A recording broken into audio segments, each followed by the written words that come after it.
pris un break d'une semaine avec les boys, Yann et Frank. Les gars prennent des vacances des fois, donc oui, on a le droit. Là, toujours en vacances. Ben oui, les gars sont toujours, Oui, sont les toujours en gars sont vacances. tout le temps en vacances, tabarouette. C'est vrai, ça. Ouais. C'était toi, Yann, qui est en vacances? Es-tu parti quelque part? Non, c'est Non, c'était Ah, moi. c'est Frank! C'est Frank. C'est moi. Ah ouais, t'as pas remarqué que le gars du Hezbollah est mort? OK, tu travailles dans Navy SEAL 6. C'est ça, c'est une Les vieille fois d'avant que théorie Frank du a pris des complot. vacances, la reine Elisabeth est décédée. OK.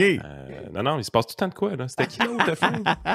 Ben, c'était au mois de mai quand je suis parti en Europe avec ma blonde. Je suis revenu, puis le gars de l'Iran était crachant d'hélicoptère. Fait que C'est là, un il y a agent comme double. il y a un complot, là. Hey, vous m'avez titillé un peu avec l'histoire de Gilles Brien, qui est, je le dis-tu comme il faut, Gilles Brien? Oh, OK, ouais. c'est ça, c'est Brien. ouais. Donc, Gilles Brien, De moins en moins brillant. là. Ouais. que j'ai participé un peu à son départ de X parce que... C'est vrai, il n'est plus sur X. Non, j'ai fait une affaire à un moment donné, puis ça a comme... il Mais a comme sa disjoncté. présence est toujours sur X un peu. Oui, il se promène un peu. Donc là, qu'est-ce qui est arrivé? Il était à TVA LCN ce matin pour parler de l'ouragan Milton. Ben oui. Et semblerait qu'il a... En tout cas, de ce que j'ai vu ton tweet, Yann, mais j'ai pas... Parce que j'étais en train de faire des podcasts, j'ai pas pesé sur l'audio. Mais il semblerait que Gilles Brien a fait du brillant. Donc, on va écouter ça peut-être. Toi, Jerry, l'as-tu entendu? Je ne l'ai pas entendu. Donc, Frank, tu l'as entendu aussi, toi? Hein? Oui. J'imagine que oui. OK, on l'écoute. On l'écoute. C'est l'arrière-cour des Américains qui est visée. On espérait peut-être que la résidence de M. Trump soit touchée. Là, elle est du côté ouest de la Floride parce qu'il y a encore beaucoup de déni. OK. Ah, ouais. C'est que, tu sais, come on, man. Ouais, mais Ça sert à quoi, tu sais? mais c'est ça qu'ils pensent pareil. Ah oui, je sais. Tu sais, je veux Ah dire, oui.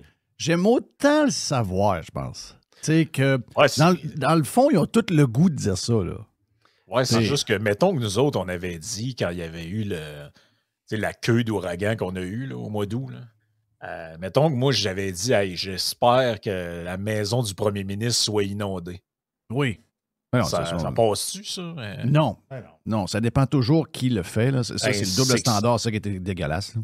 Ben, c'est que ces gens-là, je suis bien content pour eux là, qu'ils s'offrent cette liberté d'expression-là, mais on dirait qu'elle est valide juste pour du monde ailleurs.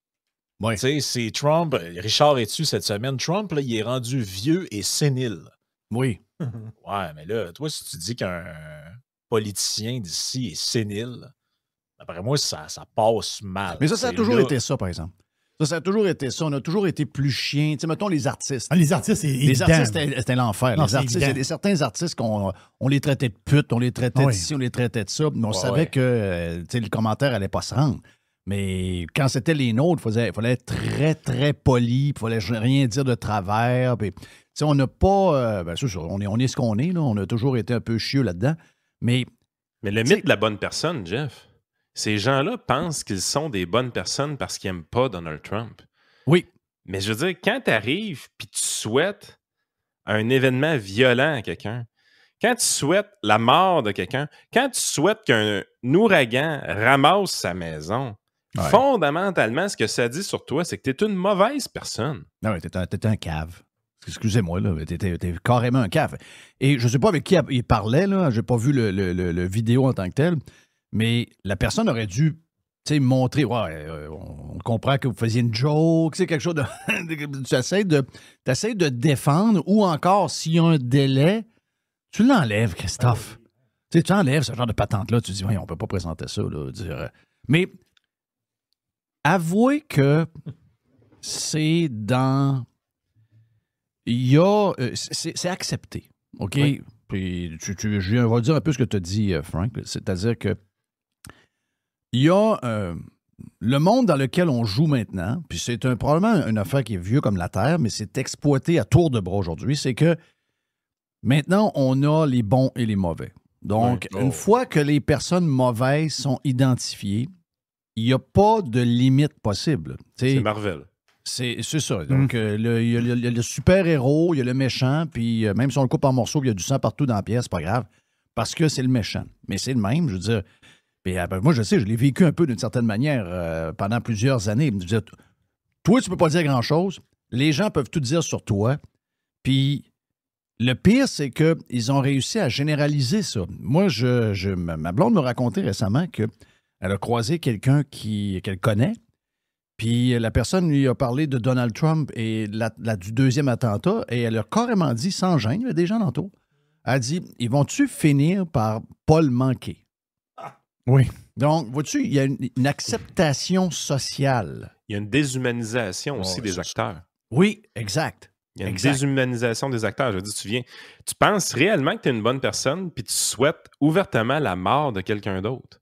Oui. C'est spectaculaire quand tu Ah ouais, puis tu fais la morale sur tout le monde. Là. Tu fais la morale à tout le monde qui ne pense pas comme toi. Ah ouais, toi, le réchauffement climatique, t'es pas pour ça. Oh ouais, toi, tu regardes, toi, tu as du grand respect pour la santé et la vie des gens, on sait. Mais dans le clan adverse aussi, on se protège. Hein? Quand Isabelle Maréchal ouvre son micro pour parler à Daniel Breton, puis que le gars, il a la bouche molle.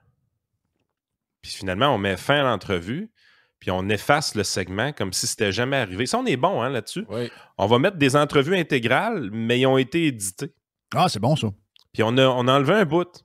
Pourquoi il était chaud d'ail un peu, hein, Daniel? Ça l'est pas fait entendre, hein? Non? Ah, je vois ça. OK, mais il était chaud d'être un peu? Il était mou, beaucoup. OK. Ouais. Mais quelques semaines après, comme si rien n'était, il repassait dans le show du Trisac. Comme si rien n'était. Oh, il n'y a pas de retour sur l'entrevue initiale. Y a-tu une petite joke genre t'es-tu plus en forme que la dernière fois, Dan? Je te l'ai mis, Jeff. Fais un petit refresh. OK. T'es-tu Oui. Parce qu'on le sait que c'est un gars qui était un peu de party, là. Oh, on se rappelle son appartement avec les bouteilles partout. Mais tu fais un genre de petite joke juste pour montrer que le monde n'est pas si cave que ça. Sert que d'imposer cette taxe de douane de 100%. Expliquez-nous pourquoi vous estimez là, qu'on avait besoin de cette surtaxe sur les véhicules électriques chinois, Daniel Breton. En fait, c'est simplement parce qu'il y a beaucoup de concurrence déloyale qui a été implantée par les compagnies chinoises, ce qui fait en sorte qu'on se retrouve dans une situation où les constructeurs automobiles chinois ont des avantages déloyaux par rapport à les subventions sur les salaires, les subventions sur les terrains. Ce qui fait en sorte Pauvre lui, par exemple. Oui. Non, mais il y a un problème, là. Sérieux, t'as un problème. Là. Quand tu es rendu à cet âge-là, puis que le matin, tu te lèves dans cet état-là, puis que tu acceptes une entrevue en pensant que tu es correct pour répondre à l'entrevue, t'as un gros problème. C'est le matin. Ah oui, eux, visiblement, ils pensaient qu'il n'était pas correct parce que ça a duré juste une question. Ouais, c'était une belle job aussi de la recherchiste. Ouais, c'est ça, quand il me semble, quand t'appelles puis tu te rends compte. Oui, puis quelqu'un répond. Alors, moi, je le mets en ordre, par exemple. Ouais, ça dépend. Mais ça, c'est. Ouais. Imagine, hein? C'est la bonne gang. Mais une chance, c'est la bonne gang. Ben oui. Ils ont droit à l'erreur, ils ont le droit d'être méchants, ils ont le droit de ouvertement souhaiter du mal à autrui, mais c'est des bonnes personnes. Ah oui. La maison à Trump est à côté à 100%.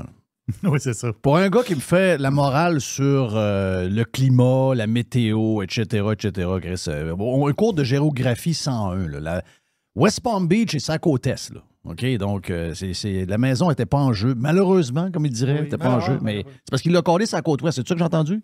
Il a dit ça à la côte ouest de la Floride. Ouais, donc, c'est trompé de bord en plus. Donc, en plus d'être pas très humain, c'est un gars qui ne sait même pas sa géographie. Donc, non, je pense que tu dis est ou ouest. Regarde, on va l'écouter. Moi, on va l'écouter. On va l'écouter. Il y a la cour des Américains qui est visée. On espérait peut-être que la résidence de M. Trump soit touchée. Là, elle est du côté ouest de la Floride parce qu'il y a encore beaucoup de déni. Du côté ouest de la Floride. Alors que la maison était Palm Beach. Ouais, mais tu sais, on est vraiment avec du monde qui savent de quoi ils parlent pareil. L'autre fois, là, quand il y a eu le deuxième attentat au terrain de golf de Trump, il y a eu un segment complet, je ne sais plus si c'était dans Cube ou TVA, avec un intervenant qui disait « Oh, mais comment ça que le shooter savait que Trump allait être là? » Oui. Je disais « Ouais, mais Chris, c'est son terrain, il joue là 3 fois par semaine. Mm-hmm. Comment il savait qu'elle allait être là? » C'est parce que l'histoire, c'est moi, que... c'est pas mal facile à prévoir. Là. Oui, c'est un peu. Il a guessé. Là. On va comprendre qu'il était là quasiment pendant 24 heures. Donc, il a guessé, pas pire, mais c'est que lui, il devait se poser la question à savoir comment ça se fait qu'il est allé là alors que dans. Il y a un genre. Il paraît qu'il y a des agendas publics. Je ne suis pas au courant de ça. Là. Mais pareil que des agendas publics, là, tu vas savoir si Trump s'en va à telle place, pas à telle place. Et les games de golf, habituellement, sont dans l'agenda, mais pas celle-là. Donc, elle n'avait pas été, ça n'avait pas été public parce que c'est arrivé comme un peu comme à la dernière minute. Mais lui, je pense qu'il a guessé, le gars. Là. C'est un maniaque, Chris. Le gars, tu vu l'allure, c'est un cave. Là. Je veux dire, c'est sûr que le gars, s'il a l'intention de tuer Trump, il va... Puis ça a ben... Le pire, c'est que ça a quasiment marché, son affaire. Là. Il a été un trou de le tirer. Là. Ah oui. On commence à avoir des chroniqueurs politiques au Québec aussi qui virent de bord tranquillement. Là. Il faut-tu que ça aille mal pour Harris pour qu'il y ait des chroniqueurs politiques américains au Québec qui commencent à dire que ça n'a pas d'allure, sa candidature? Il faut vraiment que ça aille mal. Raphaël Jacob. Harris commence à multiplier les entrevues avec les résultats prévisibles. Dur de dire laquelle de ses réponses sur Israël ou l'Iran hier ou sur Biden ce matin était la pire. Lui retirer le télésouffleur et les lignes cannées est un peu comme retirer la canne à un unijambiste. Ouais. Il arrive tout le temps, eux autres, quand la trail a été faite, pareil. Hein. Ouais, mais un tweet avant, 1 heure avant, c'est une des pires campagnes de Trump. Il n'est pas focus, il fait des gaffes, etc., etc. Ouais. Je regarde il dit... il est pas focus alors que Harris mène facilement la campagne. En même moment, Forbes envoie un tweet en disant que pour la première fois depuis l'arrivée de Harris, c'est Trump qui lead au niveau du betting. Là. Je sais que toi, Yann, tu regardes beaucoup ça. Là. Il dit, donc, ça montre. Ce qu'il expliquait dans l'article de Forbes, c'était complètement l'inverse du tweet de Raphaël Jacob. Et ça, c'est notre qualité de chroniqueur, en plus d'avoir ce que tu as nommé tantôt, là, le gars Richard Etu, de l'autre, la tendresse, etc. C'est la qualité de chroniqueur qu'on a pour informer les Québécois unilingues sur ce qui se passe aux États, ça? Yes, puis écoute, on a donné du stock à Giz, qui est super important, parce que tu te rappelles ce qui s'est passé avec CTV au Canada? Oui. Où est-ce qu'on a carrément édité une vidéo de Pierre Poilievre pour lui faire dire une phrase qu'il n'avait jamais dite? Oui. Là, ça a été un scandale. On a brassé. Il y a 2 personnes chez CTV qui ont perdu leur job avec ça, avec raison. Aurais-tu pensé que CBS, avec 60 Minutes, pourrait faire la même chose dans une entrevue de Kamala Harris? Ben, ça m'écoeure un peu parce que j'étais au courant. Je n'ai pas entendu la nouvelle version. J'ai entendu la version originale. Puis moi, je venais de faire l'éloge de 60 Minutes. Je venais de faire l'éloge de CBS qui s'était repris après avoir fait un débat, la vice-présidence avec 2 bitches qui n'étaient pas très, très, très gentilles. Je me suis dit, au moins 60 Minutes, qui, on sait très bien, c'est des démocrates, on sait très bien que c'est des liberals, on sait très bien tout ça, mais au moins, le gars, Bill Whitaker, il a fait la job, il a posé les vraies questions, il l'a repris, etc. J'ai dit, tabarnache, un peu à la Thomas Gerbet, il y a des journalistes que, malgré qu'ils ont un penchant dans leur vie de citoyen, mais quand ils ont à faire le job, ils font le job. Et là, Ciboire, 6 heures après, présente la version censurée de cette affaire-là que je n'ai pas entendue. Mais j'ai dit, c'est ça, le problème, c'est pas le gars, c'est le montage. C'est le montage. C'est pas lui qui l'a fait la gaffe, c'est sûr, mais pour 60 Minutes, c'est une émission phare d'information depuis toujours. Là, grosso modo, c'est qu'on pose une question sur Israël à Kamala Harris, elle sort ce qu'on appelle sa salade de mots en français. Oui. Un verbiage carrément incompréhensible. Elle se fait ramasser après le dimanche, la diffusion de l'entrevue. Puis là, dites-vous l'affaire, c'est un peu déjà édité d'avance, ces vidéos-là. Oui, déjà. Puis là, elle se fait ramasser, comme de quoi que sa réponse à cette question-là, c'est une catastrophe. Mais sur la version YouTube qui diffuse par après, il réédite le truc en prenant la réponse de Kamala Harris à une autre question précédente. Carrément une réponse à une autre question et ils viennent remplacer son verbiage par ce segment-là. Wow! On va écouter les deux, OK? But it seems that Prime Minister Netanyahu is not listening. Well, Bill, the work that we have done has resulted in a number of movements in that region by Israel that were very much prompted by or a result of many things, including our advocacy for what needs to happen in the region. Et si bon. T'as rien dit. Ouais, c'est du Justin Trudeau, là. Ah, c'est Mélanie Joly. Hey, oui, c'est juste, Justin. Oui, c'est très Justin. C'est ferait un beau couple, les deux, Kamala et Justin. Ce bout-là a été cancellé dans la version éditée. Wow! Puis la réponse qu'on a mis à la place c'est une réponse à une autre question. OK. But it seems that Prime Minister Netanyahu is not listening. We're not going to stop pursuing what is necessary for the United States to be clear about where we stand on the need for this war to end. Wow! Ça, c'est-tu la question sur la question de l'Ukraine? Je sais pas, peut-être. Je pense que oui. Je pense que c'est dans le bout de l'Ukraine, ce bout-là. Mais ça se peut pas qu'il fasse ça. Voyons donc. Mais c'est vrai, ça, là. Ben, écoute, on l'a cherché, puis tout indique que c'est vrai. Ils ont vraiment édité ça, là, parce que la version qui est passée dimanche soir sur les ondes publiques, puis la version qui a été mise sur YouTube est complètement différente. Parce qu'il y a quelqu'un en dessous du post sur Twitter, une dame qui est suivie par 50 000 personnes, je ne sais pas c'est qui exactement, mais elle dit il y a une requête pour des community notes, mais elle dit la vidéo est vraiment vraie. Si vous voulez voir vous-même, voici le clip de CBS qui a été mis samedi. Puis là, elle met le lien sur YouTube, puis elle dit de comparer avec les deux. Mais le lien original, je dis tout écouté les bouts. J'ai écouté ça, c'était lundi que ça a sorti. Je les ai tout écouté. Je me rappelle très bien de la première chose, là. Et je me rappelle aussi de cette réponse-là, qui était liée à la question sur l'Ukraine et la Russie, lorsqu'elle la demande. Est-ce que vous allez rencontrer... T'as une bonne mémoire là-dessus, toi. Est-ce que vous allez rencontrer Poutine, etc., etc.? Ça a été volé dans ce bout-là, ça. Ça n'a pas de sens, c'est dégueulasse. Il y a un gars qui commente « Truthfully, even the replacement answer sucks. » Oui, c'est ça. Peu importe. Même pas capable. Peu importe, même cette réponse-là même cette réponse-là est très mauvaise. Mais c'est une des plus mauvaises qu'on a entendues, sérieux. Là. Tu sais, je veux dire, enlevons l'histoire de Trump, là, enlevons cette femme-là qui, il y a un an, on n'oubliait pas, il y a un an, dans le New York Times et dans le Washington Post, il y avait une pression pour que Biden change sa vice-présidente. C'était un genre de, tu sais, la pas bonne de vice-présidente, etc. Un an plus tard, c'est leur candidate. Là, tout le monde est en amour avec leur candidate. Tout le monde... Hey, Stern, là, tu sais, Stern, c'était... Regarde, tu sais, Stern qui fait la leçon à Trump, là.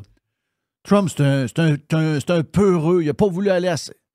Hey, Stern, là, il est resté enfermé dans son sous-sol. Pas 2 ans. Oui. 3 ans. OK? Il a fallu que sa femme le menace de le laisser pour qu'il sorte de la maison chez eux, là. Il a eu peur de la COVID comme personne a eu peur sa boule. Ça va faire la leçon à Trump que Trump est un peureux alors que le gars a mangé une balle sur le bord de l'oreille puis s'est levé de bout puis il a mis le poing dans les airs quand même. Come on, man. Mais moi, ce qui me fait capoter, c'est que les médias québécois parleront pas de ça. Puis là, ça fait 2 fois qu'on voit des médias traditionnels. Une fois au Canada avec Pierre Poilievre, une fois aux États-Unis avec CBS. On n'est pas dans le deep fake. On n'est pas dans le cheap fake. On est dans la reconstruction médiatique, la reconstruction de phrases, le changement d'ordre des questions, et ainsi de suite. Et là, tu dis, non, mais là, on ne peut plus faire confiance à personne la journée que c'est de même. Vous nous dites que ce qui se passe sur Internet, ça n'a pas d'allure, qu'il y a de la mésinformation, il y a de la désinformation. C'est la raison pourquoi il faut soutenir publiquement nos médias, qu'on doit les subventionner pour prévenir cette désinformation-là. Mais là, les grands médias nationaux ont les mains là-dedans. Là. Mais le lien, c'est lui, en fait. L'affaire, c'est elle. C'est qu'ils ne veulent pas être fact-checkés. Parce que eux se sont octroyés le droit de vérifier ce que tout le monde dit. Ouais. Ah, sur Internet, ça, c'est faux. Ah, tel politicien ment. Ah, eux autres. Mais eux, tu peux pas leur servir leur propre médecine. Leur fact-checking, c'est souvent des mensonges. Même leur fact-checking est faux. Ben, c'est ça. On l'a vu, entre autres, dans le débat avec Vance et Tampon Tim, que Vance, il fact-checkait le fact-checking à un moment donné. Tampon Tim. Oui. Il y a Tampon Justin puis il y a Tampon Tim. C'est pas ça. Mais je pense que c'est vraiment ça le nœud de l'histoire, c'est qu'ils veulent pas avoir de compétition par le web. Ils ne veulent pas s'exposer. Parce que eux, dans leur tête, ils se voient un peu comme des genres de curés, en fait. Le curé, c'est quoi qu'il faisait? Il faisait l'intermédiaire entre la religion et le petit peuple. Oui. Le petit peuple, avant, il ne pouvait pas lire la Bible. C'était écrit en latin, en araméen, tout ce que tu veux. Il ne pouvait pas lire ça. C'était le curé, c'était les prêtres. Eux expliquaient au petit monde ce qu'il y avait dans le livre. C'est carrément ça qu'ils sont. Ben, les journalistes, eux, se voient comme les curés. Ils expliquent au petit monde ce qu'ils doivent comprendre du monde politique. Mais si le petit monde commence à regarder par lui-même ce qui se passe, sans passer par le curé là, il devient inutile un peu. Là. Eux veulent se protéger de ça. C'est ça, toute la sortie les sorties complètement folles d'Hillary Clinton, c'est juste ça. Là. C'est qu'ils ont peur de perdre le contrôle total sur le message qui est véhiculé. Mais je pense que c'est le premier.